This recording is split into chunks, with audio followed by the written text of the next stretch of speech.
Welcome on in, football fans. It's your boy Gsluke here with a Monday Night Football preview for tonight's game between the Vikings and the Bears. It's been a minute since we've done one of these previews. Was out of town, had some stuff to take care of last week, but excited to be back at it and bring you guys a little action here, both for the DFS and for the prop side of things. So we'll start off with a look at the DFS slate, go through some of the important things to note before going out there and building your lineups, a little strategy note, talk a little bit about ownership, game scripts, all that sort of fun stuff. And then towards the end, we'll take a look at the Underdog Fantasy and Prize Picks boards and find a few props that you might want to get some exposure to yourself. So a lot to get into here in a short amount of time. Let's go ahead and start it off with a look at the DFS side of things.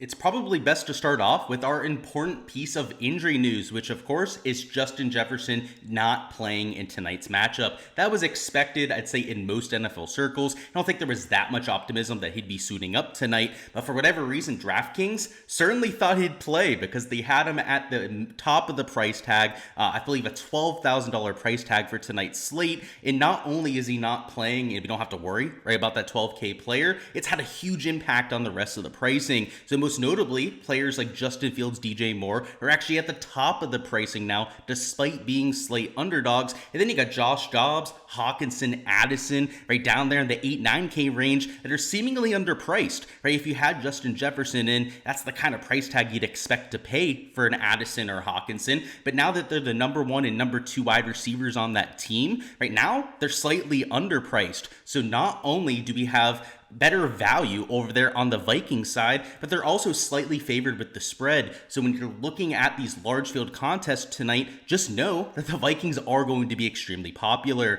Now, it's not going to be like a 75-25 or even like an 80-20 split like you might see for a 7.5 or a 10-point spread kind of game. But when you have the value favoring one team, you also have the spread favoring that team. I can tell you that players will try to jam in those options. So tonight, I'd expect a utilization of probably like 65% for the Vikings, maybe 35% for the Bears, which doesn't seem like a massive difference, but just know when people are playing onslaughts tonight, it's a whole lot easier to play an onslaught for the Vikings that you feel good about than an onslaught out there for the Bears. So in terms of 5-1 Bears stacks, I don't think you're going to see many of those in the large field GPP, whereas with a 5-1 Viking stack, I'm not saying they're going to be extremely popular, right? 5-1 stacks are never really that chalky, but they're going to be chalkier than you'd see on most weeks. So I think that's a good starting point, right? Justin Jefferson having a huge impact on the pricing. But when we go player by player, up top, it's not that interesting to me, right? These top 4 or 5 players,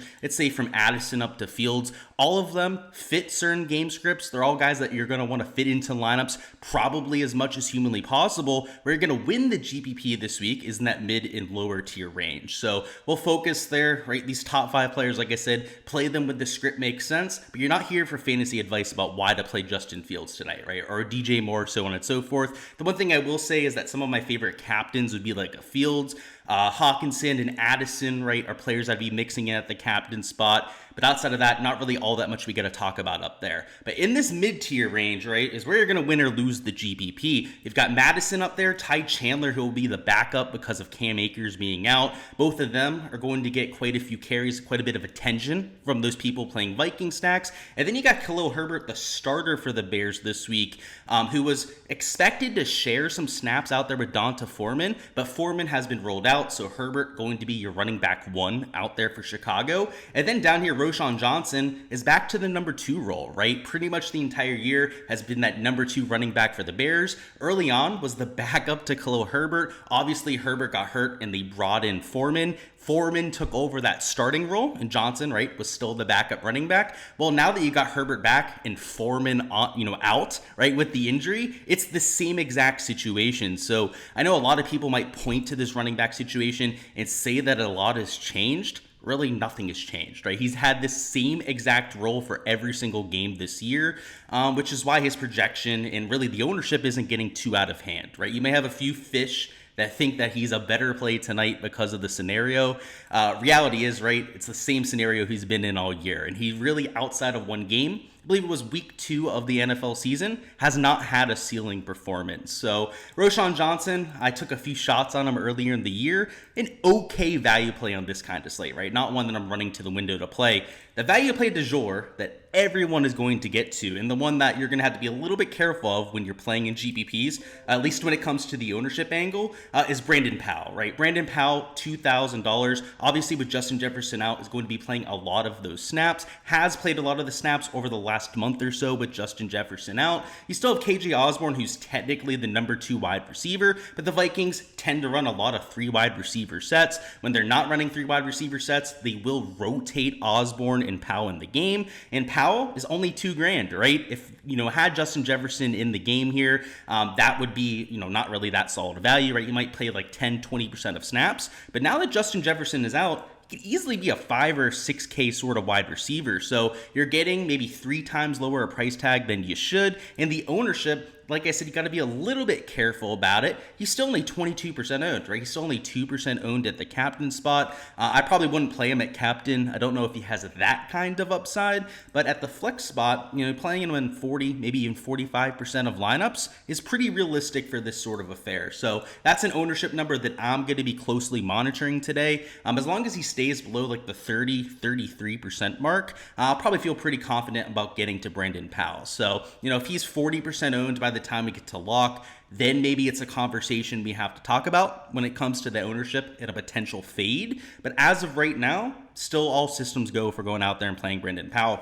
But like I said, where you're going to win the GPP is by being creative, right? There's going to be a lot of people that take Brandon Powell. He's not really going to get you different. Even Roschon Johnson, right? 16% at the flex spot is a little bit different, right? At least compared to Brandon Powell, who I think might be closer to 30% by the time we get to lock, but he's still not all that different. We're going to win the GPP is by taking a shot on the Bears defense, right? Hoping that Josh Dobbs makes a mistake or that there's a return touchdown like we see every once in a while. Maybe it's a Vikings defense. These kickers in a game of 2 sloppy offenses could potentially get there in that sort of format. And honestly, guys, in Showdown this year, the kickers haven't gone there that often. And I hate to say that somebody's due for a ceiling performance, but if you've played Showdown the last 4 or 5 years, you know that kickers, they don't necessarily get to the optimal captain very often, but in terms of a flex spot, they're usually a lot more prominent in optimal lineups than what we've seen here in 2023. So I wouldn't write off the kickers, especially in this slogfest sort of game. And it's worth noting, right? A lot of people are going to play the Vikings. I think a lot of people are going to expect this to be a lower scoring game. I tend to agree with the latter. In terms of the overall game script,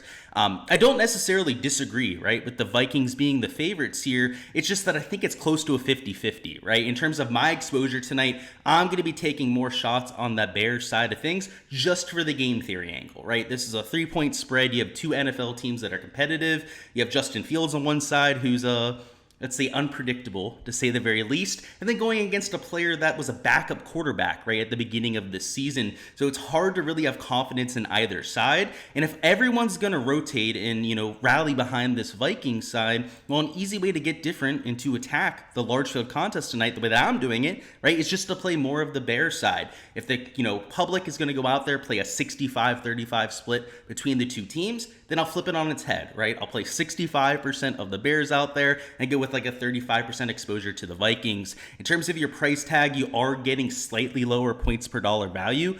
We touched on earlier why that would be the case, right? With Justin Jefferson getting rolled out.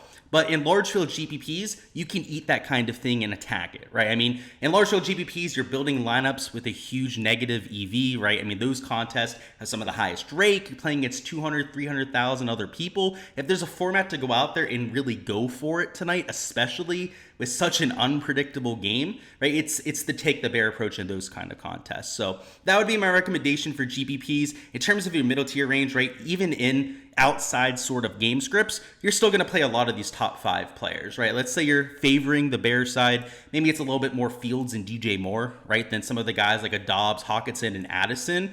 But you're still mixing in a lot of the guys up here, right? Probably still one of the elite tier Vikings players as a buyback. Where you're going to win the GPP is with one of these kickers, right? Potentially getting there. A defense that's relatively low owned in this sort of affair. And I have to say, like normally the chalky defenses come when it's like a 7.5, a 10-point spread. Really, they should be chalkier when you have 2 shitty quarterbacks like we have tonight, right? Justin Fields is not against throwing a pick six from every once in a while. I mean, you have Josh Dobbs, who I know has been a sweetheart to the entire league over the last month or so. The guy makes mistakes. I've seen it out there for the Steelers before in the games that he's had to come in. So when you have two defenses there that could potentially break the slate, these are the kind of spots that you have to mix into your GPP lineups to potentially go out there and take the whole thing down. In terms of pure flyer plays, Tyler Scott does play for the Bears, is a down the field type of wide receiver too, so he has a little bit of intrigue when it comes to those kind of contests.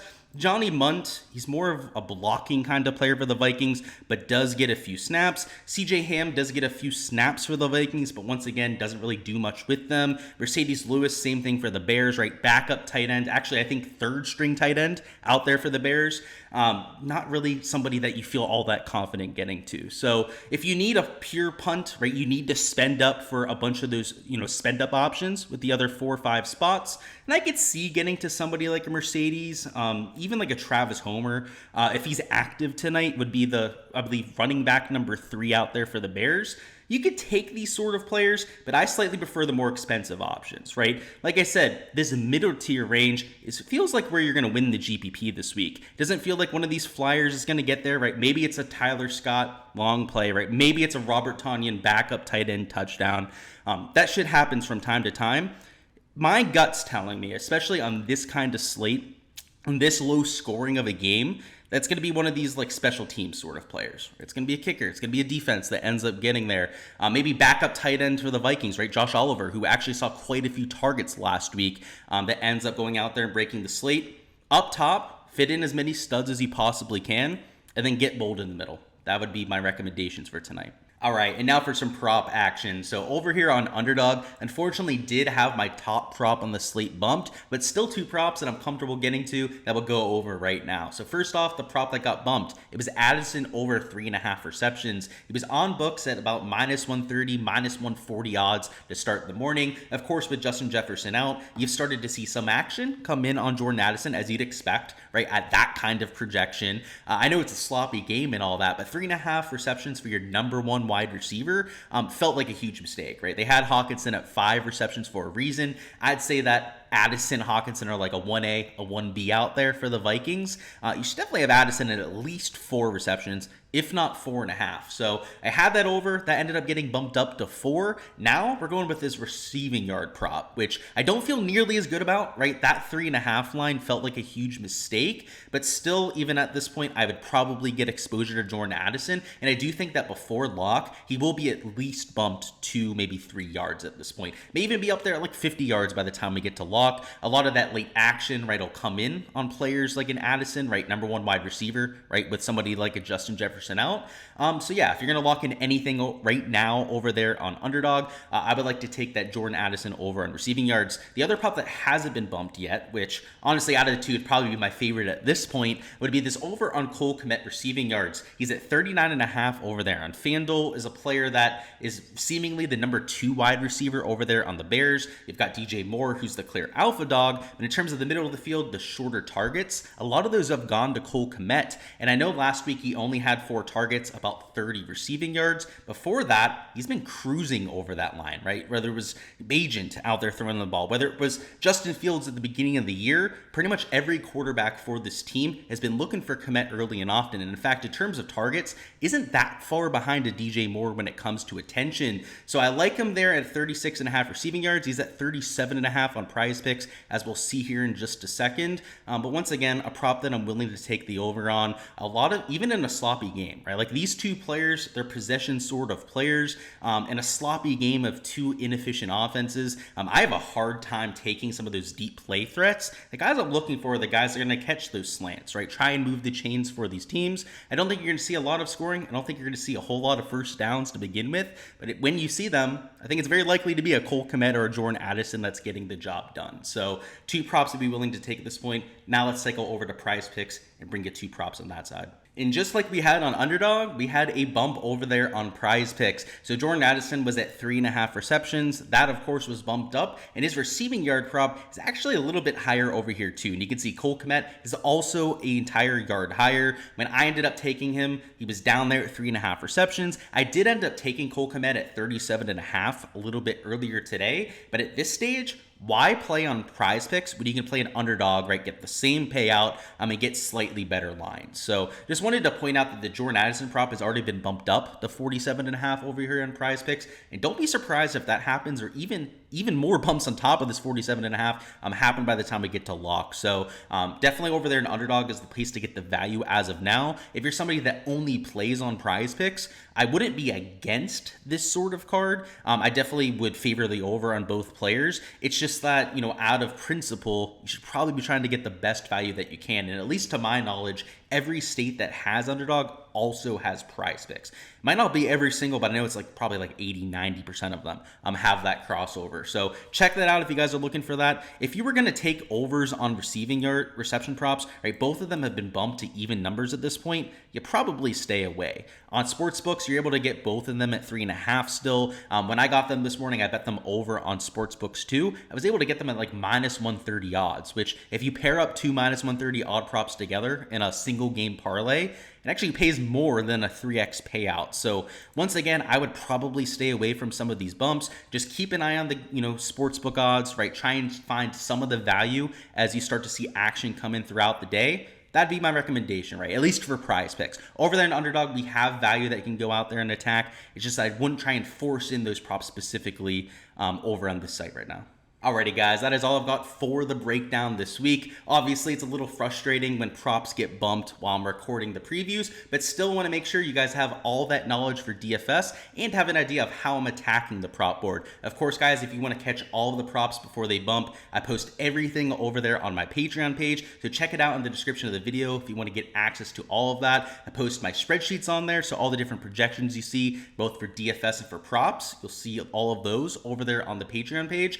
And all the different prop slips that I'm entering. That's for Underdog, Prize Picks, on books, all that sort of fun stuff. The books, now that it's legal down in Florida, are becoming a much larger part of my process. And in fact, in terms of putting dollars down, I'm putting a lot more money into those than I am on Underdog and Prize Picks because the payouts are better. Literally, just in terms of a pure payout, you're getting more money over there on the sports books. So I'm starting to spend a lot of time over there. So whether you're on the DFS apps, you're playing Showdown tonight, or you're just playing some outright bets for Monday Night Football, make sure to check out the Patreon for all of that behind the scenes action. But until next time, guys, I appreciate all the support here on the channel. Go ahead, smash that like button on the way out here. Also, smash that subscribe button if you haven't already, so you don't miss any of the content in the future. Now that we're back, we've handled a few of the errands I had to take care of last week. Able to focus on football and making some content during this fall. Some golf stuff coming out this week for the Hero Bro Challenge. Tiger Woods is actually teeing it up over there in the Bahamas, so pretty hyped about that. And of course, all the different DFS and prop content throughout the week on that end as well. So looking forward to it, guys. Like I said, I appreciate all the support here on the channel.